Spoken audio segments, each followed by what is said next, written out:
Hello everyone, সবাই কেমন আছো? আশা করি নিশ্চয়ই ভালোই আছো। দেখো, এদিকে আজকে গুড় মাছ এনেছিল, তাই ভেজে নিচ্ছি লবণ আর হলুদ দিয়ে ভালোভাবে ধুয়ে নিয়েছিলাম। এবার এদিকে ভাত তো বসিয়েই দিয়েছি, এদিকে মাছটা ভাজা হোক। আর এই মাছটা তোমরা কী কী নামে ডাকো আমাকে বলো। আমাদের এখানে তো গুড় বলে। দেখো, আমি তো খুবই অল্প তেলে মাছটা ভাজছি, আর খুবই অল্প তেল। দেখো, মাছটা ভাজা হয়ে গেছে। এবার কালো জিরে আর পেঁয়াজটা ফোড়ন দিয়ে দিলাম, দিয়ে একটু হলুদ গুঁড়ো দিয়ে দিলাম, দিয়ে এবার পোস্ত বাটা ছিল, সর্ষে পোস্ত আর কাঁচা লঙ্কা বেটে রেখেছিলাম, এবার ওইটা দিয়ে দেবো। লবণ দিয়ে বেটে রেখেছিলাম, তাই তেলের ওপরে দিলাম, যেতে হবে না, হওয়ার চান্সও নেই। দেখো, এবার কষিয়ে নিয়ে জল ঢেলে দিলাম, দিয়ে এবার মাছটা আমার রান্না হয়ে যাবে। এবার জলটা ঢেলে দিয়ে ফুটে উঠলে মাছটা আমি দিয়ে দেবো। দেখো, ফুটে উঠেছে। এবার আমি মাছটা দিয়ে ভালোভাবে সেদ্ধ করে নেবো একটু মাছটা, ততক্ষণ হোক মাছটা। আর এদিকে দেখো, আমার মাছটা হয়ে গেছে, প্রায় হয়ে গেছে। এবার নামিয়ে নেবো। আজকে আর টমেটো দিলাম না, টমেটো ছিলও না বাড়িতে, তাই টমেটোও দিলাম না, যে পেঁয়াজ দিয়েই করে নিয়েছি। চলো, নামিয়ে নিয়েছি, তবুও ভালোই লেগেছে। চলো, এবার কড়াই গরম করে নিয়ে, পরিষ্কার করে গরম করে নিয়ে আবার তেল দিয়ে এখানে দেখো চিচিঙেটা ভেজে নিচ্ছি।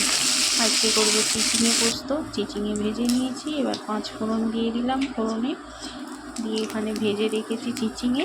আর এদিকে আলুটা ভেজে নেব, লবণ হলুদ দিয়ে ভালোভাবে ভেজে নেব। আলুটা দিয়ে ভালোভাবে আমার ভাজা হয়ে গেছে।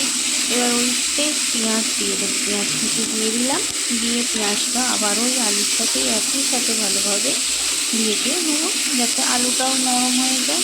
ভাজতেই থাকবো। আর আলুটা না নামিয়েই আমি পেঁয়াজটা দিয়ে দিলাম। দেখো, এবার পোস্ত বাটা আর কাঁচা লঙ্কা বাটা একই সাথে বেটে রেখেছিলাম, দিয়ে দিলাম, দিয়ে আমি ভালোভাবে এটা কষিয়ে নেবো। দেখো, আর একটু চিনি দিয়ে দিলাম, লবণ আর হলুদ তো মিক্স করা দেওয়াই ছিল, আর দিলাম না, ওই জন্য। দেখো, চিচিঙে ভাজা চিচিঙেটাও দিয়ে দিলাম, দিয়ে আবারও ভালোভাবে কষিয়ে নেবো মশলার সাথে। আলু আর চিচিঙেটা কষিয়ে নেওয়ার পরে এবার আর কি জল ঢেলে দেবো। আমার এবার চিচিঙে পোস্ত হয়ে যাবে। জলটা ঢেলে দিয়ে 5 মিনিট ঢাকা দিয়ে সেদ্ধ করে নেবো। দিয়ে তোমরা কীভাবে চিচিঙে পোস্ত করো আর আমাকে জানিও। দেখো, আমার চিচিঙে পোস্ত হয়ে গেছে। আজকে পোস্ত বাটা বেশি দিলাম না, অল্প করেই দিয়েছি। একটু কেমন কেমন লাগছে যেন, তবুও আর কি করা যাচ্ছে। চলো, যতটুকু ছিল ততটুকুই বেটে করেছি, ঠিক আছে। চলো, আমার রান্না হয়ে গেছে কমপ্লিট। এবার দেখো, আজকে ভাতেতেই রোল সেদ্ধ দিয়েছিলাম, রোল সেদ্ধ, মাছের ঝাল আর চিচিঙে পোস্ত, আর একটু ডালটা আগে ছিল করা। এবার ডালটা হয়ে গেছে প্রায়। এবার থালাটা সাজিয়ে নিলাম।